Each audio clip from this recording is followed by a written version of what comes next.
Okay, it's pretty late. I am still puttering on this 4910. I made that video for you guys earlier today, and I wasn't out here for a few hours, and I come back out, messed with it for quite a while. I assure you, it's still the 96 roof. Lower's been hogged out. The lowers are done. I was gonna do, I don't know what to do with that other jug. I was gonna do what I did on another cylinder, but later on we might be trying this cylinder out with that full circle crank. I might swap them and see what happens depending on what happens and how this thing runs. I did the timing mod on these. You gotta be very, very, very ginger with your timing mod. You see, I don't know if you guys can see that much movement. That's stock. That's how much I'm moving it. Unless you're running some seriously slow burning fuel, you don't need any more. I mean, slow burning fuel is like 100, 110, something like that. That fuel burns slower, so you need more timing, or you can get away with more timing. I'm going to be running this on 87. If you get much more than that on these things turn into a popcorn factory, and you'll actually lose a little bit of power. But now on this flywheel, I cut it out of the keyway. I just took a little file. I didn't want to sit there and dink with pulling my key out. And then I used my other crank I had sitting around, taped up the rod, put that in the lathe, and bolted this flywheel on. And I trimmed the fins down, and let's see if I can find it right here. I don't know if you can see that. This is still where the factory had it turned on this side. All I did was cut it down to the same height and shrunk these outer fins a little bit, and shrunk them this way. It took 3 grams off the weight of it. I could have come in here and shaved the back of it and all that to go for a lighter flywheel. I wasn't going for a lighter flywheel. These are pretty light to begin with, but they have a real healthy fan on them. And this flywheel is probably going to be going on my race saw, but we're going to test it on this. Anytime that you modify a flywheel like this, you risk the dangers of blowing this thing apart and seriously getting hurt. It's my saw. I'm willing to risk it. I know the consequences. I've seen what centrifugal force can do. I have completely blew apart snowmobile clutches and had them chunks shoot right through the guards and stuff. And I think I scattered that one probably about 9,500 when that clutch blew apart, but it was a freaky experience. But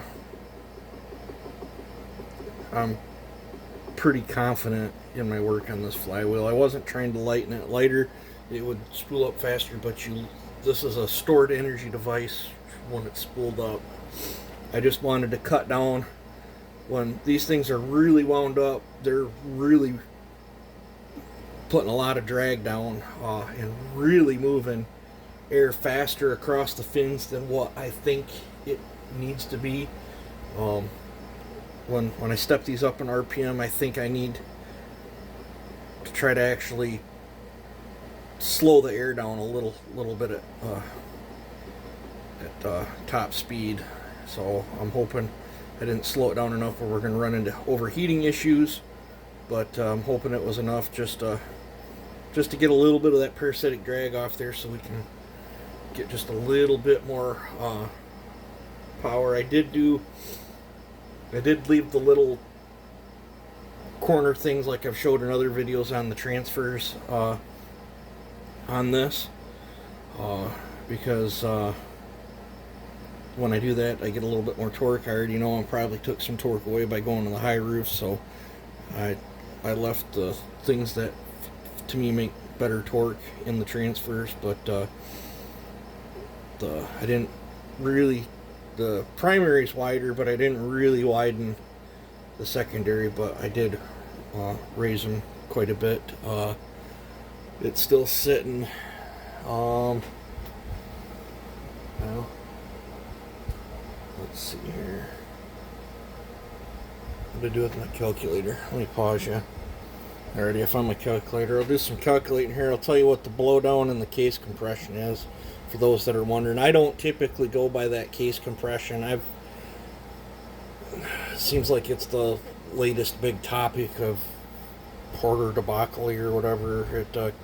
Case compression still derived from, if you do the math, you can figure out what your case compression is by your blowdown and all that. But let me clear my calculator out. Do my roof minus my transfers. I'm sitting at 22 degrees of blowdown. I'm fine with that. That's a good blowdown. And if you guys know how to do the math, you'll be able to figure out the numbers I went with. But clear the calculator out again. Go here.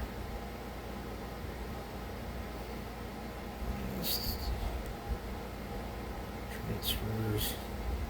And it's roughly 38 degrees of case compression. I'm fine with that. I've got some saws as low as 20 degrees of case compression, and they absolutely scream.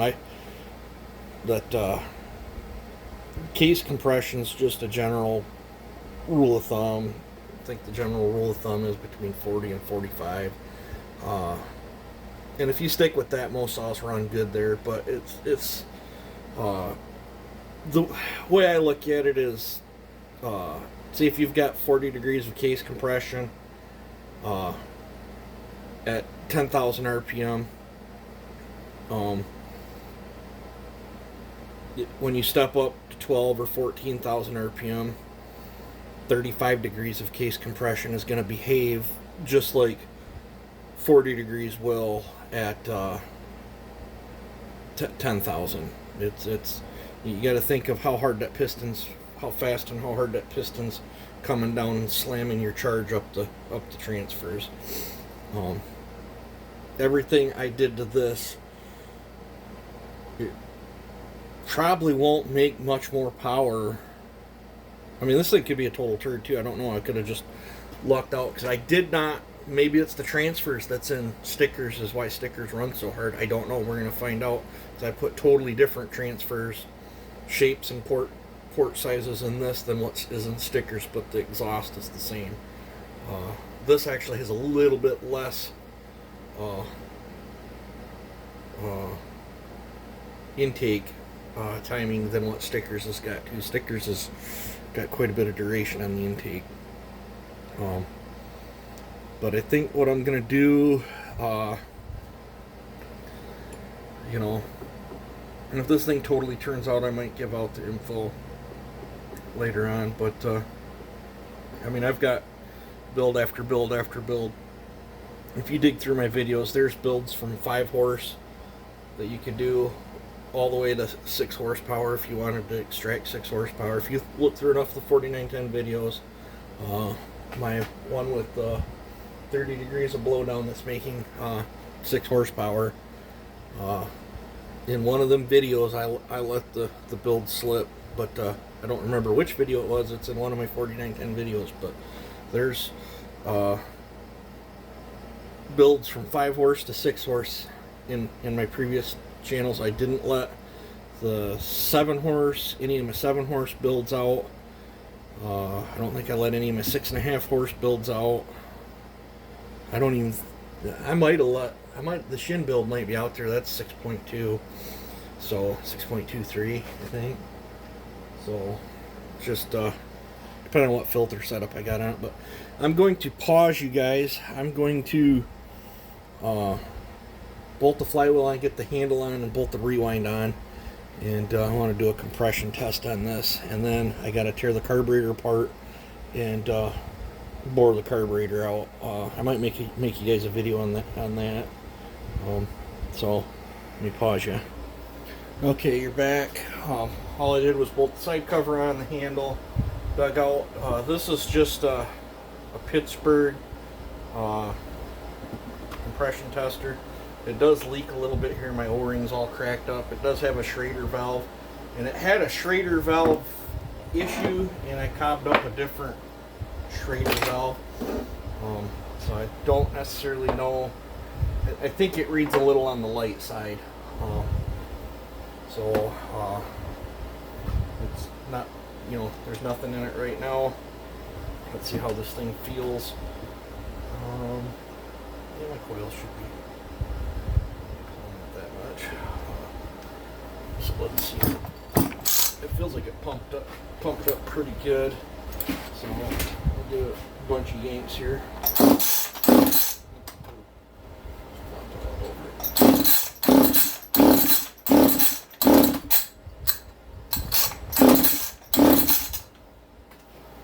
It's leaking down on me, but almost 210. Let's see if a little more. This rewind's acting up on this. I'm hoping I didn't foobar my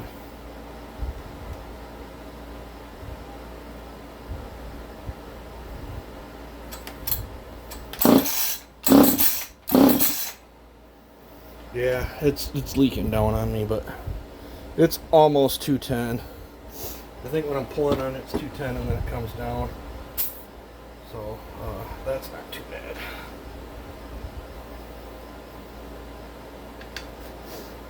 And it's actually really good for as high as roof as that is.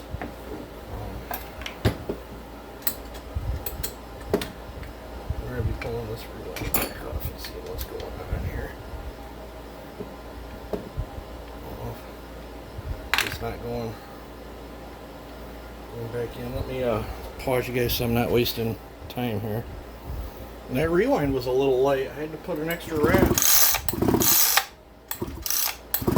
it goes all the way out. All I did was give it an extra wrap.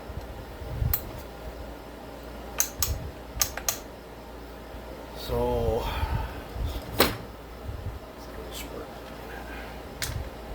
now this compression release is just for looks. It is brazed up.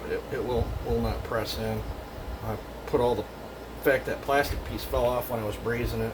The shaft got hot, fell off, and I finished brazing it up, cleaned everything up, and then cooled this down, and then just pushed that back on, tapped it on with a little mallet, and then put the rubber grommet. So when the shroud's on there, it should fill that gap. I won't be able to pressure release it, but I want to make sure I'm not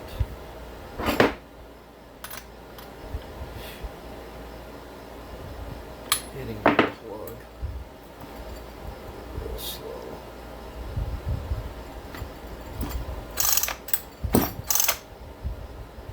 Yeah, that little bugger's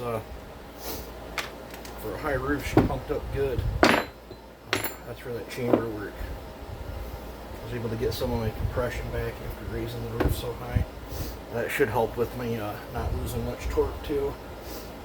But and that's another wholly huge debacle too. I personally don't like anything lower than 180 psi compression.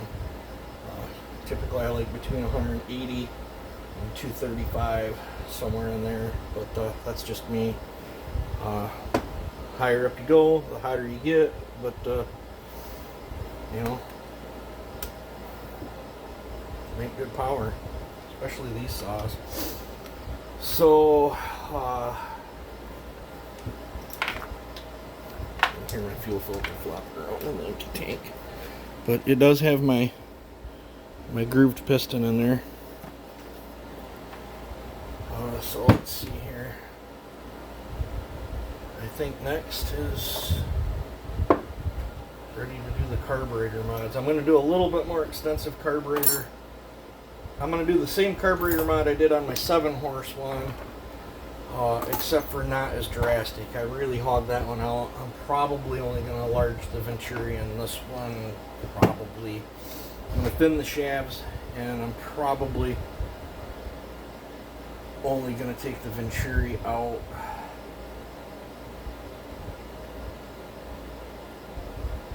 Probably 35, 40 thousandths. Grease all over me. Echo likes to grease her stuff. But yeah, I gotta pull all this apart, pull all the shafts out of it, get that brass nozzle out of it, and then get this set up with my boring bar so I can go in and bore the carburetor out. Just to get a little bit more. I want a little more airflow since I didn't give this as much duration as my stickers. I didn't bore the carb out on stickers. I did thin the shafts, but I did not bore the carburetor out on stickers. But I didn't do that because stickers has quite a bit more duration than this one. The intake duration on this one is real close to my work builds. I had to do it that way because I had to give it so much more duration in the transfers. But you know, I'm suspecting it's going to run pretty good with the 22 degrees of blowdown. I think I'm going to call this a video. I'm going to pop that carb apart and dump it in a bucket of gas and scrub on it and get the grease off it. And I'll probably make you guys a separate video on boring this thing out if you guys are. I did one before, but I'll do another one if you guys are interested in that. I'll release this video. I might just get this tore down. I don't know if I'm actually going to do the carb mounts tonight because I am pretty tired, but we're starting to get somewhere on it. Don't know when my filter will be in, but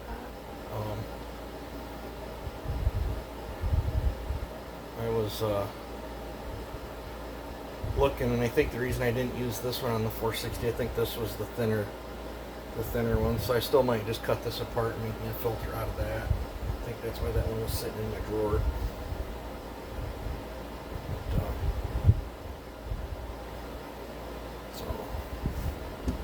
I think I can just snip that stuff and Gorilla glue that back together is what I'm thinking.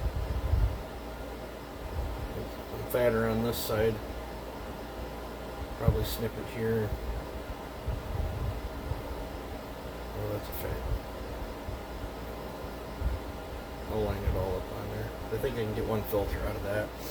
Good enough for this thing. But alright, let me know what you guys think. You guys take it easy. Have a good one.